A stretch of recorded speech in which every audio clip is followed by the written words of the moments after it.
नमस्कार शेतकरी मित्रांनो, सोनाई एंटरप्राइजेस चॅनलमध्ये सगळ्यांचं स्वागत आहे। मित्रांनो, आपण याच्या अगोदर RPS 76 हे आपण वापरलं होतं मकासाठी। आज आपण जो व्हिडिओ बनवतो तो जे कापूस सरकी आहे त्यासाठी वापरलेला आहे। त्यासाठी आपण ओपिनियन घ्यायला आलोय, म्हणजे एक शेतकऱ्याचं जे आहे खरं गोष्टी मनोगत त्यांचं घ्यायला आलेलो आहोत। तर आपण याच्यामध्ये आणखी एक क्लिअरेशन करायचंय मला। बऱ्याच शेतकऱ्यांनी प्रश्न विचारले की हे खरं आहे का, तुम्ही फसवताय शेतकऱ्यांना। तर मित्रांनो, जे देतात जे विकताय ते सुद्धा शेतकरी आहेत, जे घेतात ते सुद्धा शेतकरी आहेत। आपण फक्त शेतकऱ्याचं जे रिअल वाला मनोगत आहे ते घेतोय। यामध्ये तुम्हाला खऱ्या आणि खोट्या गोष्टी करण्यासाठी आपण मोबाईल नंबर देणार आहोत, त्यांचं गाव देणार आहोत आणि त्यांचं पूर्ण नाव देणार आहोत। तर तुम्ही फोन करून त्या गोष्टी विचारू शकता तुम्हाला। आणि दुसरी गोष्ट, फोन करून विचारण्यापेक्षा जर तुमचं गाव जवळ असेल तर तुम्ही शेतात येऊन पाहणी सुद्धा करू शकता। यामध्ये तुम्हाला कुठले चार्जेस वगैरे लागणार नाहीत। तुम्हाला लोकेशन सांगितलं जाईल, तुम्ही तिथे येऊन पाहणी करू शकता। तर मित्रांनो, आपण सुरुवातीला ज्या गोष्टी सरांना विचारतोय ते आपल्याला उत्तरं देणार आहेत। तर आपण पाहूया सुरुवातीला काय असणार आहे, त्यांचं नाव विचारूया आपण। तर सर, मला सुरुवातीला तुमचं पूर्ण नाव सांगा। राहुल राम जरांगे। आता त्यांचं राहुल राम जरांगे नाव आहे। त्यांचं गाव जे आहे ते मातोरी, शिरूर तालुक्यामध्ये आहे, बीड जिल्ह्यामध्ये मातोरी असं गाव आहे। जसं की बरेच आता सध्या जरांगे पाटील यांचा फॅक्टर चालू आहे, तर जरांगे पाटील यांचं जे गाव आहे त्या गावातले ते आहेत आता। आणि त्यांचा मोबाईल नंबर त्यांना विचारतोय, म्हणजे शेतकऱ्यांसाठी आहे, फक्त जास्त त्रास द्यायचा नाहीये। फक्त मोबाईल नंबर तुम्हाला खरंच वापरायचा असेल, तुम्हाला प्रोडक्ट घ्यायचं असेल तरच तुम्ही त्यांना कॉल करू शकता। 87 66 60 48 98। ओके, आता त्यांनी नंबर सांगितलेला आहे आणि आता सुरुवात करूया आपण त्यांनी कशा प्रकारे ते वापरलेलं आहे। आता त्यांनी सरकीचं पीक सगळ्यात अगोदर त्यांनी किती तारखेला ही सरकी लावलेली आहे ते आपण पाहूया। सर, किती तारखेला आपण सरकी लावलेली आहे? 11 जून। 11 जून। तर सरांनी 11 जूनला सरकी लावलेली आहे। त्यासोबत त्यांनी कशा प्रकारे जे औषध वापरले, प्रक्रिया करून कसं वापरले ते आपण त्यांना विचारूया। तर सर, मला सांगा, आता तुम्ही हे जे सरकी लावले, सरकी लावताना आपण कशा, जे प्रोडक्ट आहे आपलं RPS 76 असू द्या किंवा आय थिंक बिजोरीज आहे, तर ते कशा प्रकारे वापरलं ते तेवढं शेतकऱ्यांना सांगा। त्याला सुरुवातीला पिशवी आपल्या एका टोपल्यामध्ये घेऊन सुरुवातीला त्याला 10 मिली वापरले। ओके, सगळं त्याला लावून घेतलं, 5 मिनिटं वाळून दिली। ओके, त्याच्यानंतर लावायला सुकल्यानंतर चालू केली। ओके, तर त्यांनी काय केलंय, आपण थोडंसं म्हणजे आपण जे आपण बोलतो सरकी लावताना आपण थोडासा वंजळ वगैरे घेतो, तर तेवढ्या याला त्यांनी काय केलंय, ते औषध जे आहे ते लावून घेतलंय 5 मिली 5 ml लावून घेतलेलं आहे। त्यानंतर थोडंसं वाळून दिलं आहे ते, आणि वाळल्यानंतर त्यांनी लावलेलं आहे, बरोबर। आता हे जे आहे याला बोलतात बिजोरीज। यानंतर त्यांनी दुसरं जे वापरले RPS 76, ते कसं वापरले त्यांनी, ते पण मिक्स करूनच वापरलेलं आहे। आणि यानंतर आता लावल्यानंतर त्यांनी आजचा किंवा त्याच्या अगोदर त्यांनी कधी फवारणी वगैरे केली ते त्यांना विचारूया आपण।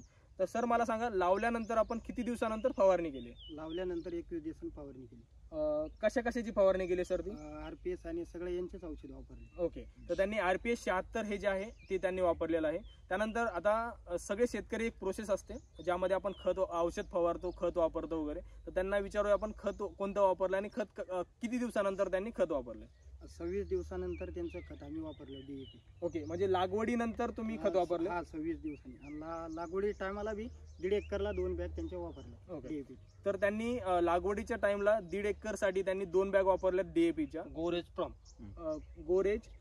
गोरेज प्रोम असं नाव आहे त्याचं। आणि दुसरी गोष्ट म्हणजे त्यांनी लावल्यानंतर 26 दिवसानंतर सुद्धा त्यांनी खत वापरलंय। ते किती बॅग वापरलं सर तुम्ही? ते आम्ही ते सगळ्या 20 बॅग घेतल्या होत्या त्यांच्याकडून। ओके, तर 1.5 एकरला 2 बॅग लावताना वापरले। 1.5 एकरला 2 बॅग हे लावताना वापरल्या। त्यानंतर 26 दिवसानंतर आपल्याला एकरी किंवा 1.5 एकरी किती लागल्या? 1.5 एकरी आम्ही नंतर 3 बॅग वापरले। 3 वापरले। तर त्यांनी सुरुवातीला लावताना 2 बॅग लावलेल्या आहेत 1.5 एकरला, आणि त्यानंतर लावल्यानंतर अर्धा एकरला 1 बॅग, या हिशोबाने 1 एकरला 2 बॅग त्यांना लागलेल्या आहेत, हे त्यांनी वापरलेलं आहे। आणि सगळ्यात महत्त्वाचं, आता बरेच शेतकऱ्यांनी वापरला असेल, वापरताय वगैरे सगळ्या गोष्टी। मित्रांनो, फक्त औषध वापरताय म्हणजे आपलं पीक येतं असं नसतं कधीच। त्यामुळे तुम्हाला जशी मेहनत आहे ती मेहनत पण तुम्हाला व्यवस्थित घ्यावी लागते। आता सरांनी आतापर्यंत फवारणी असू द्या, त्यानंतर खुरपणी असू द्या किंवा पाळी असू द्या, ह्या किती पाळ्या झाल्यात हे त्यांना आपण विचारतोय। तर मला सर सुरुवातीला सांगा, खुरपणी किती वेळा झाली आणि कशा प्रकारे तुम्ही खुरपणी केली? 2 वेळेस आतापर्यंत खुरपणी झाली आणि 6 पाळ्या झाल्या। 6 पाळ्या झाल्या। तर मित्रांनो, आतापर्यंत 6 पाळ्या त्यांनी घेतलेल्या आहेत आणि 2 वेळा त्यांची खुरपणी वगैरे झालेली आहे। तर मित्रांनो, ही खुरपणी आणि जी पाळी आहे हे सुद्धा महत्त्वाचं आहे। फक्त औषध वापरताय म्हणजे तुम्हाला फरक पडेल हे असं नसतं। आणि सगळ्यात महत्त्वाचं, आपण शेवटला आता 2 प्रकारचे दुसरे शेजारचे शेतकरी आहेत त्यांची सरकी दाखवणार आहेत, त्यांनी की ते वापरलेलं नाहीये। आता वापरलेलं आणि न वापरलेलं या सरकीचा जो डिफरन्स आहे किंवा फरक आहे तो आपण दाखवणार आहोत। तर व्हिडिओ 1-2 मिनिटाचा अजून चालेल, तो व्हिडिओ तुम्ही कंटिन्यू पाहून घ्या। मी तुम्हाला फरक दाखवतो दोन्ही गोष्टीचा। असू दे, दुखलं का? तर मित्रांनो आता बघा आपण मोबाईल 1 मिनिट तुम्हाला मी दाखवतो.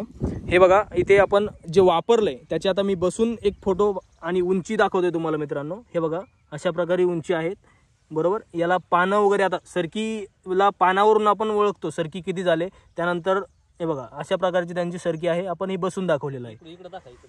आणि हे जे आहे हे पूर्ण शेत त्यांचं आहे पूर्ण मित्रांनो. हे बघा हे पूर्ण जे शेत आहे हे अशा प्रकारे त्यांची पूर्ण सरकी ही अशाच प्रकारे आहे मित्रांनो. या व्यतिरिक्त आपण शेजारचे जे शेतकरी आहेत त्यांना त्या गोष्टीचा माहिती नव्हती त्या टाईमला जेव्हा त्यांनी लागवड केली तेव्हा. तर त्यांचं कसं असणार आहे ते तुम्हाला मी दाखवतो मित्रांनो.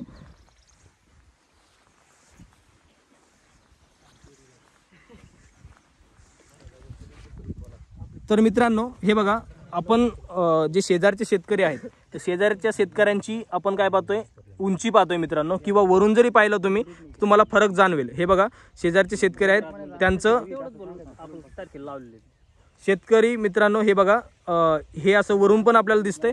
आणि या व्यतिरिक्त इथे बघा अशा प्रकारे फरक आपल्याला जाणवतोय. यामध्ये आपण आता जे शेजारचे शेतकरी आहेत त्यांना पण आपण विचारूया. फक्त लागवडीचा दिनांक किंवा लागवडीचा जो टाइम आहे तो सेम आहे का मागं पुढं आहे हे आपण त्यांना फक्त तेवढ्या 2च गोष्टी विचारतोय मित्रांनो. तर सर मला सांगा आपण जी लागवड केली ती हे शेतकरी जे आहेत यांच्यासोबतच केली का यांच्या मागं पुढं काय केलेले? आपण जी लागवड केली ना सर ह्यांच्यापेक्षा 3 दिवसांनी अगोदरच केली आहे. 9 जून बोललो तर ह्यांच्यापेक्षा 3 दिवस अगोदर झाली लागवड केली. तर मित्रांनो बघा ही जी लागवड झालेली आहे ती 3 दिवस अगोदर झालेली आहे. फक्त काय की या सरांना त्याच्याबद्दल थोडीशी माहिती नव्हती त्यामुळे त्यांनी थोडंसं त्या गोष्टीची वापर केलेला नाहीये. त्यामुळे हा डिफरन्स आहे मित्रांनो.